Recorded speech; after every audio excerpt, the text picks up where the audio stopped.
প্রদেশ কংগ্রেসের পক্ষ থেকে রাজ্যের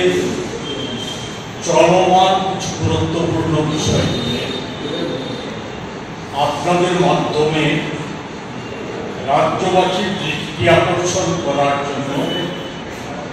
আজকে এখানে মিলিত হয়েছে। আমার সাথে আছেন প্রদেশ কংগ্রেসের অন্যতম সহসভাপতি শ্রী শান্তিরঞ্জন দেবনাথ, আছেন প্রদেশ কংগ্রেসের তপশিলি নেতা রাজ্য সভাপতি নিরঞ্জন দাস, আছেন কংগ্রেস নেতা অলোক গোস্বামী। আমরা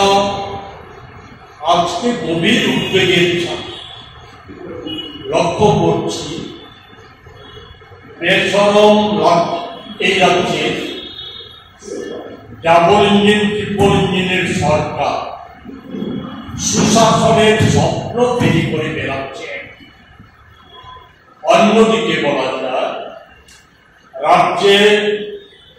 সম্পূর্ণভাবে সমাজদ্রোহী, নেশা কারবারি, কালোবাজারি, নিগু মাফিয়া, জমি মাফিয়া, জমির দালাল, তাদের কাছে রাজ্য সরকারটা আত্মসমর্পণ করে বসে আছে বলে আমরা রাজ্য সরকারের সুশাসনের যে চমৎকার বেদি,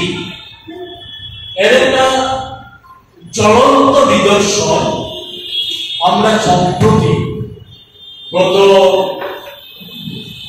শনিবার গভীর রাত ৩টায় আমাদের নজরে এসেছে প্রচার মাধ্যমের দৌলতে যে কিছুদিন পূর্বে শাসক দলে, যেটা আজকে অন্যতম চেহারা,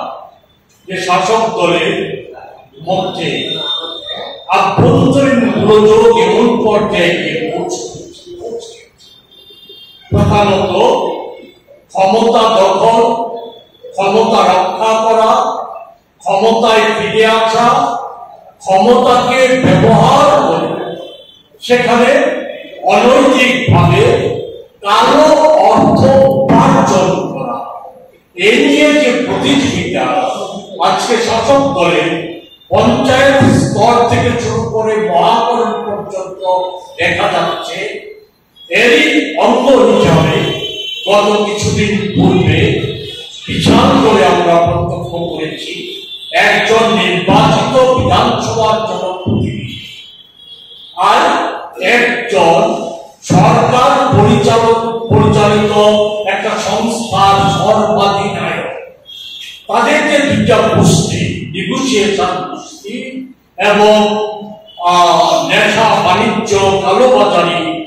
সংগঠিত করার যে গোষ্ঠী, যে গোষ্ঠীর মধ্যে বলা যায় দখল নিয়ে, ক্ষমতার দখলদারি নিয়ে, অর্থের দখলদারি নিয়ে সে গোষ্ঠীর মধ্যে একটা সংঘর্ষ সৃষ্টি হয় এবং এটা রক্তক্ষয়ী সংঘর্ষের পর্যায়ে চলে যায়। পরবর্তী সময়ে সংবাদ মাধ্যমের